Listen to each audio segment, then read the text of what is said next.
Deixem-me começar por agradecer à professora Maria de Lourdes Rodrigues e ao Pedro pelo convite, que também não é uma estreia e que têm sempre a simpatia de me convidar para ser dogmática de serviço. Eu tenho dificuldade em olhar para estes assuntos do ponto de vista da realpolitik, porque acho que a realpolitik não nos pode impedir de questionar conceitos, nem de discutir e pensar conceitos. E o primeiro conceito que eu acho que é importante questionar é o da competitividade e o da concorrência, enquanto conceito organizador de todas as esferas da sociedade. E acho que devemos questioná-lo quando chegamos a um ponto em que se confunde competitividade de empresas com competitividade de países, e foi bem feita a distinção, porque não são a mesma coisa, e quando se aplica conceitos de competitividade que são específicos do comércio entre empresas, não só ao comércio entre países, mas à concorrência entre cidades, à concorrência entre salários, à concorrência entre regimes laborais, entre regimes fiscais. E não é necessariamente o melhor conceito. Ele parte sempre de um princípio ideológico, que é o princípio de que, tendo o quadro institucional correto e com as medidas políticas certas, o mercado tratará de encontrar a melhor solução que traz mais benefícios para ambas as partes envolvidas numa transação. A aplicação deste conceito de concorrência aos sistemas fiscais aparece mais tarde do que o próprio conceito de concorrência, aparece nos anos 50, com a ideia de que é possível Estados competirem para atrair pessoas de acordo com o seu sistema fiscal. Na verdade, não competem muito para atrair pessoas, embora Portugal tenha um regime que tenta fazê-lo. Mas as origens vão muito mais longe. Elas, aliás, são citadas no artigo do Dr. João Pedro Santos, e vão à teoria das vantagens comparativas do David Ricardo em 1817. E toda a gente conhece a teoria das vantagens comparativas, ela está nos livros de economia desde 1817, não havia livros de economia, mas havia uma coisa parecida, quando ainda era uma ciência social e não uma ciência exata dada nas business schools, mas ela permaneceu na ciência económica ao longo do tempo. O que é que a teoria diz? Diz, bom, dois países, e não por acaso o David Ricardo, que tinha ascendência portuguesa, usa Portugal e Inglaterra, têm produtividades relativas diferentes na produção de diferentes bens. Neste caso, Portugal é mais produtivo a produzir tanto têxtil como vinho, mas é mais produtivo em relação à Inglaterra, mas dentro destas duas é relativamente mais produtivo, ou tem mais produtividade de trabalho, a produzir vinho. E, portanto, deve especializar-se em vinho, e a Inglaterra deve especializar-se em têxtil. Portugal, o que conseguir da sua exportação de vinho, vai usar para comprar têxtil, e o que a Inglaterra conseguir da exportação de têxtil, vai usar para comprar vinho. Vão ambos viver felizes para sempre, vão ambos aumentar a produtividade, toda a produção e o bem-estar de ambas as economias. E este é dado como um exemplo aparentemente neutro, de uma transação aparentemente neutra de mercado, entre dois países que se especializam e ambos ficam a ganhar, e o resultado final é um ótimo de Pareto, chamemos-lhe. A melhor solução possível, dadas as várias combinações que poderiam acontecer. A teoria de David Ricardo está errada, desde o início. Ela é uma falácia, desde o início. Porque Ricardo, para já, escolhe os números para encaixarem na sua teoria. Porque ninguém pode imaginar que Portugal, em 1817, fosse mais produtivo a produzir têxtil e vinho que a Inglaterra. Mas é isso que o exemplo diz. Diz que a Inglaterra precisaria de mais 50% do trabalho do que Portugal para produzir a mesma quantidade de têxtil. E ninguém imagina isto possível num Portugal de 1800 e numa Inglaterra de 1800. Portanto, o exemplo é feito para encaixar uma ideia. E depois, não só o ponto de partida das produtividades é errado, como é errado achar que a diferença de produtividade assume uma solução em que ambos os países beneficiam desta troca, que é uma troca neutral, que na verdade tem outras origens. O tratado, ou melhor, a troca e o exemplo que é dado de têxtil e vinho entre Portugal e Inglaterra tem uma origem histórica. A Inglaterra quis o apoio de Portugal na Guerra de Sucessão ao trono espanhol em 1700, e em troca do apoio da monarquia portuguesa à sucessão do trono espanhol em 1700 contra os franceses, a Inglaterra faz um acordo com Portugal, em que oferece a Portugal proteção militar e, dentro do acordo de proteção militar, há um outro acordo negociado ao lado sobre trocas comerciais, que não por acaso é negociado por um senhor chamado John Metween, que não por acaso representa os interesses de uma família de produção de têxtil na Inglaterra. E, na verdade, o acordo sobre têxtil e vinho é um acordo em que quem estava a negociar o acordo tinha interesse têxtil, porque vinha de famílias de produção têxtil na Inglaterra, e tinha interesse de vinho porque, entretanto, os ingleses estavam a sair de França, por causa do seu conflito na sucessão ao trono espanhol, e já tinham interesses na produção de vinho em Portugal. E é por isso que há um acordo para têxtil e vinho. Não é porque é a melhor solução possível de mercado. É porque os ingleses tinham interesse, o homem que negociou o contrato tinha interesses na produção de têxtil. Além disso, também é errado assumir que, com a estrutura do mercado português, era possível, unicamente com a venda de vinho em Inglaterra, obter a receita necessária para comprar todo o têxtil necessário para alimentar o mercado português. Isto só foi possível porque Portugal tinha colónias e porque, entretanto, se descobriram minas de ouro no Brasil, que eram exploradas à custa de trabalho escravo e entregues à Inglaterra, o que permitiu, aliás, criar uma praça financeira em Inglaterra nesta época. E, portanto, aquilo que David Ricardo apresenta como o exemplo das trocas comerciais de mercado, produzindo o melhor resultado possível, é o fruto de um contexto histórico, é o fruto de coincidências, é fruto de desigualdades estruturais, em que não foi, para já nem foi o melhor resultado possível, nem é verdade que não tenha havido relações de poder aqui. A Inglaterra beneficiou sempre muito mais deste acordo de Portugal. Portugal desenvolveu uma dependência histórica face à Inglaterra que não o beneficiou no futuro, e no meio disto tudo há colonialismo e escravatura. E portanto, é preciso pensar a origem dos conceitos e como desconstruir as ideias que nos vão surgindo como naturais hoje. Esta crítica à ideia da concorrência e da competitividade foi sendo criticada ao longo do tempo, sendo provavelmente a sua crítica mais conhecida, aquela que Krugman faz a partir dos anos 90, aplicando-se especificamente às trocas comerciais, é verdade, mas em que Krugman critica a obsessão pela competitividade e, sobretudo, a obsessão pela competitividade entre países e o alargamento do conceito a outras esferas.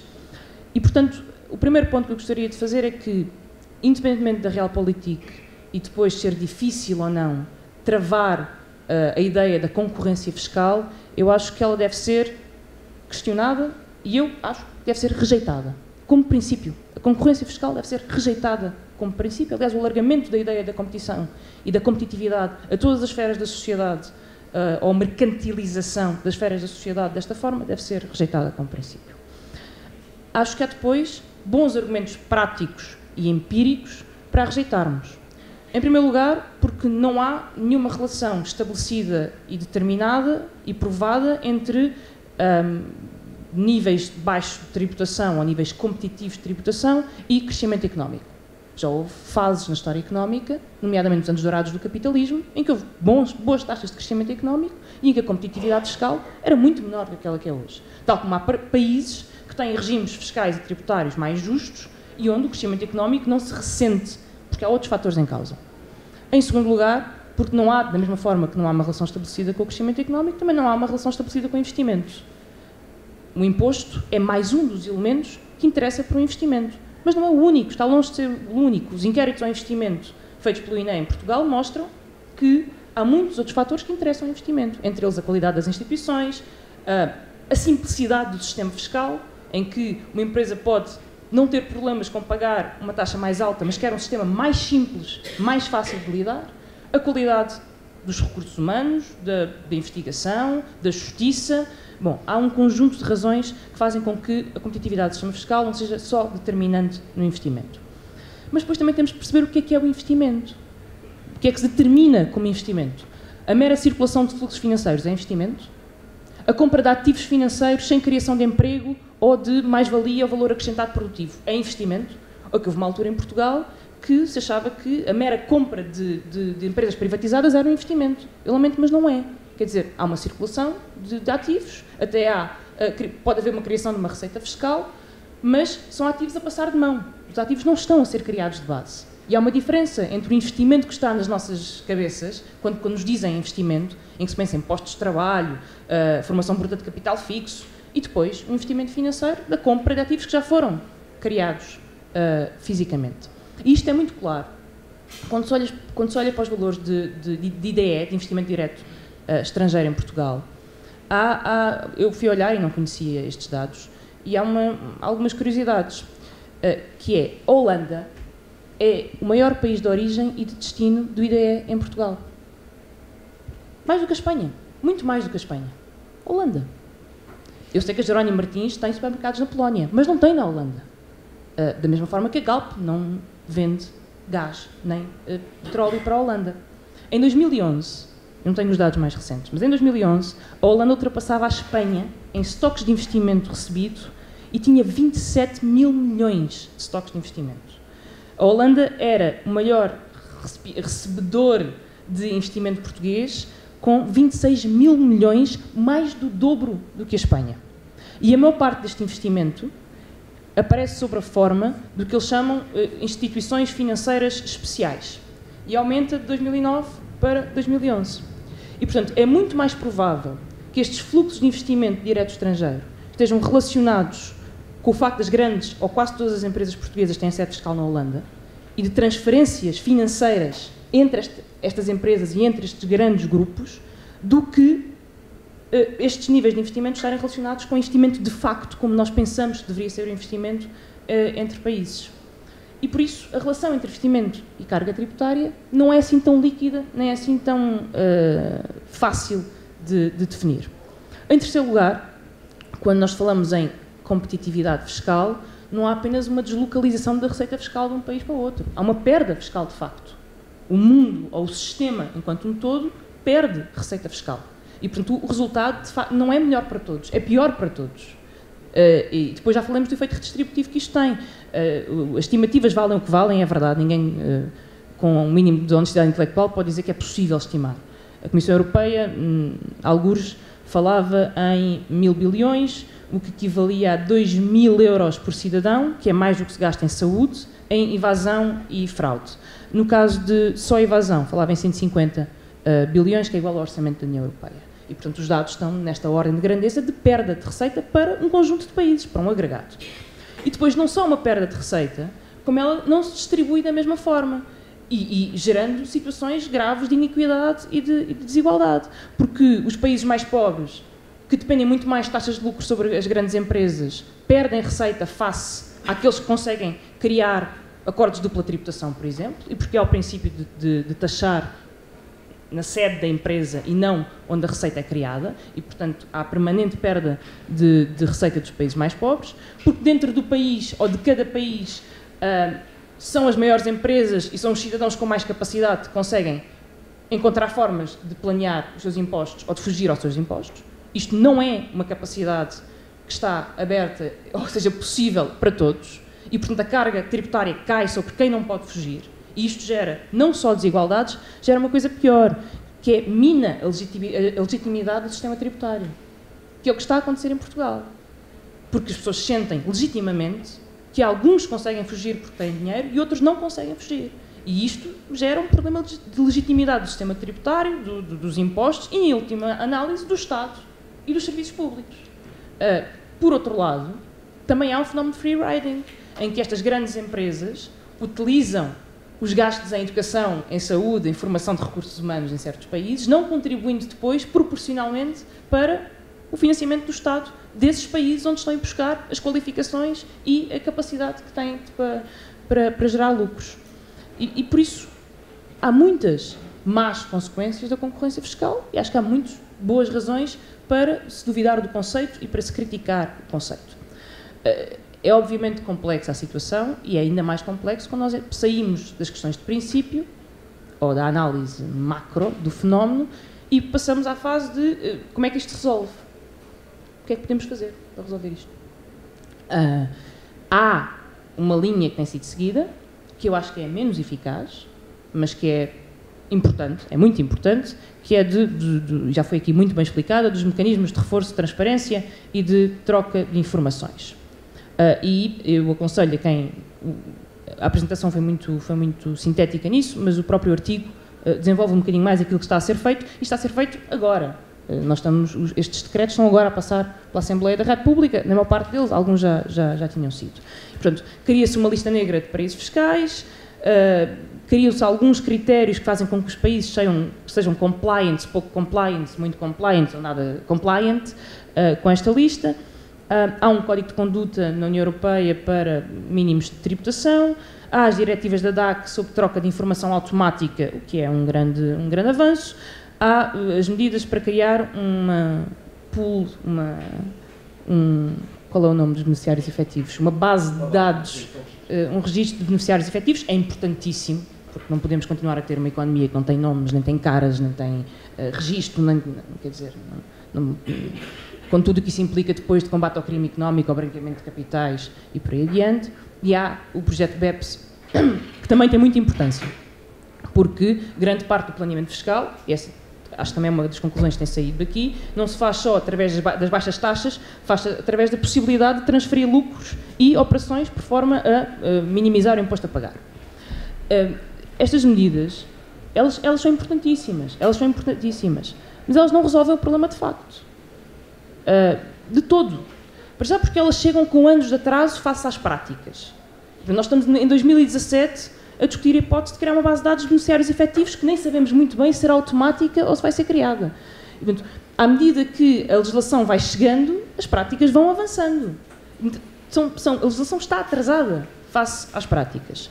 Em segundo lugar, porque apesar do G20 ter dito que era o fim da era do sigilo bancário, estamos longíssimo do fim da era do sigilo bancário. Aliás, em Portugal pode bem testemunhar isso, porque até agora as tentativas para tentar quebrar o princípio do sigilo bancário batem contra um muro de impossibilidades. E o sigilo bancário é a base do planeamento fiscal. Obviamente, há considerações de privacidade a ter em conta, mas também há outras considerações, nomeadamente a justiça tributária que deve ser tida em conta. Em terceiro lugar, porque muitas vezes a troca de informações, nomeadamente aquela que aparece nos acordos de dupla tributação, ainda que mínima, aparece como forma de legitimar sistemas tributários altamente injustos. O que é que eu quero dizer com isto? Discute-se hoje no Parlamento. As ilhas de Man, Jersey e Uruguai, que são jurisdições muito mais favoráveis e que dificilmente serão consideradas como compliant, embora sejam, mas que têm grandes deficiências de transparência, grandes deficiências em termos de opacidade, grandes deficiências na definição do seu sistema fiscal, saíram da lista negra de offshores. E porquê? Porque foi feito um acordo em que há alguma troca de informação. Portanto, em nome de... Eu não estou a dizer que a informação não seja possível. O que eu estou a dizer é que, em nome dessa troca de informação, legitima-se jurisdições que ativamente contribuem para o planeamento fiscal agressivo e para a tal concorrência fiscal que depois vem prejudicar os restantes países. E é difícil sair deste dilema, em que os próprios mecanismos que são encontrados para tentar ter alguma tributação são eles próprios instrumentos de planeamento fiscal. E isto acontece com os acordos de dupla tributação ou de não dupla tributação. Porque, para já, impedem os países de tributar completamente o ato tributário no seu território, conferindo a outro território essa possibilidade. Depois, porque permitem uma técnica que se chama treaty shopping, em que nós temos as grandes empresas à procura dos acordos de dupla tributação que existem bilateralmente entre países para conseguir construir os seus esquemas de planeamento usando diferentes jurisdições. Em que Portugal não tem um acordo com a Colômbia, mas a Holanda tem um acordo com a Colômbia. E Portugal tem um acordo com a Holanda. Agora Portugal já tem um acordo com a Colômbia. E, portanto, isso está resolvido. E, portanto, vai-se por aí fazendo treaty shopping para tentar, através dos vários acordos, encontrar diferentes formas Há depois também problemas até com o beneficiário efetivo nestes acordos de dupla tributação definidos pela OCDE. Há depois um outro problema, que é o problema que, por mais acordos e listas de paraísos fiscais que nós tenhamos, os grandes promotores deste tipo de planeamento fiscal agressivo estão na União Europeia e estão na zona monetária europeia. E são o Luxemburgo, são a Holanda, são a Irlanda, é a Malta, que não só, e mesmo que não sirvam diretamente para planeamento fiscal, servem propósitos de triangulação com outras jurisdições e com outros territórios. E, mais uma vez, isto gera uma situação de legitimidade ou de ilegitimidade das instituições, porque nós temos princípios de ajuda de Estado que nos impedem de investir na empresa pública, porque isso é uma ajuda de Estado, mas depois temos jurisdições em território europeu que permitem que empresas tenham taxas efetivas de tributação de 5% ou de 3%, mas isso não é ajuda de Estado, aí está tudo bem. Agora, investir na TAP é uma ajuda de Estado, ou ter um banco é uma ajuda de Estado, não pode ser. Mas ter jurisdições que permitem este tipo de subsidiação às grandes multinacionais, aparentemente não causa nenhuma ação tão vigorosa das instituições europeias nem da Autoridade para a Concorrência. E depois, porque se continua a legitimar todo o sistema que permite estas práticas. As consultoras, os escritórios de advogados, todo o sistema.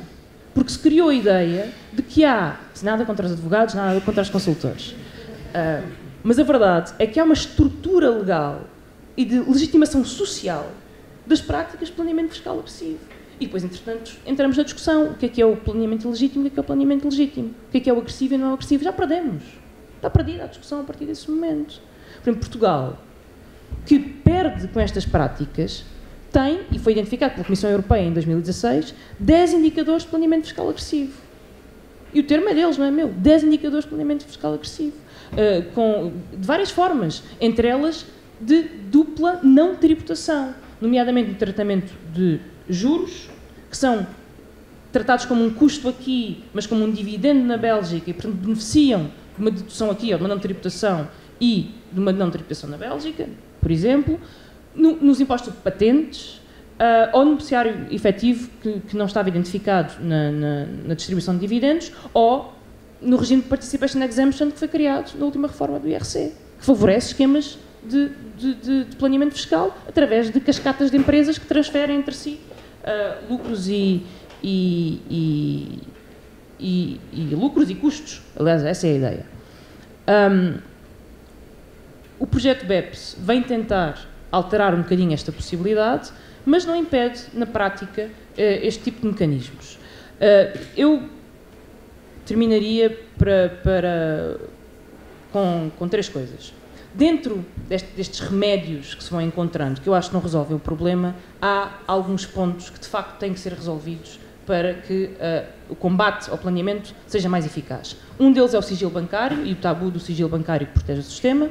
O outro é o sistema de country by country reporting, em que as multinacionais são obrigadas a ter um relatório por país que diz exatamente os lucros, os custos, as suas atividades em cada país, as vendas, para que consigamos perceber se o sítio onde estão os lucros é o sítio onde está a atividade e é o sítio onde estão os trabalhadores. E isto devia ser automático e público, e não como está previsto no BEPS, e deveria dar lugar a um sistema de tributação, pode ser a taxa unitária ou a proposta da taxa unitária, um sistema de tributação em que as empresas são tributadas não enquanto empresas individuais, mas enquanto uma empresa como um todo tributada no sítio onde tem a sua atividade. E o sítio onde gera os seus lucros e onde gera a sua produção. Eu iria mais longe. Eu acho que a única forma de combater o planeamento fiscal de forma eficaz é questionar a livre circulação de capitais. Mas isso também é mais um dos tabus que, entretanto, se tornou impossível de discutir ou de questionar, embora há não tanto tempo e no mundo não tão horrível não tenha havido livre circulação de capitais. Repito, eu não acho que seja fácil ou que seja possível unilateralmente resolver este problema. O que me parece é que, e o que me irrita, é a hipocrisia do consenso que diz que toda a gente, consenso político e hipocrisia política, que diz que toda a gente quer igualmente combater o planeamento fiscal, toda a gente quer igualmente combater a fraude e a elisão, ao mesmo tempo que se legitima as práticas de que vive a fraude, a elisão e o planeamento fiscal.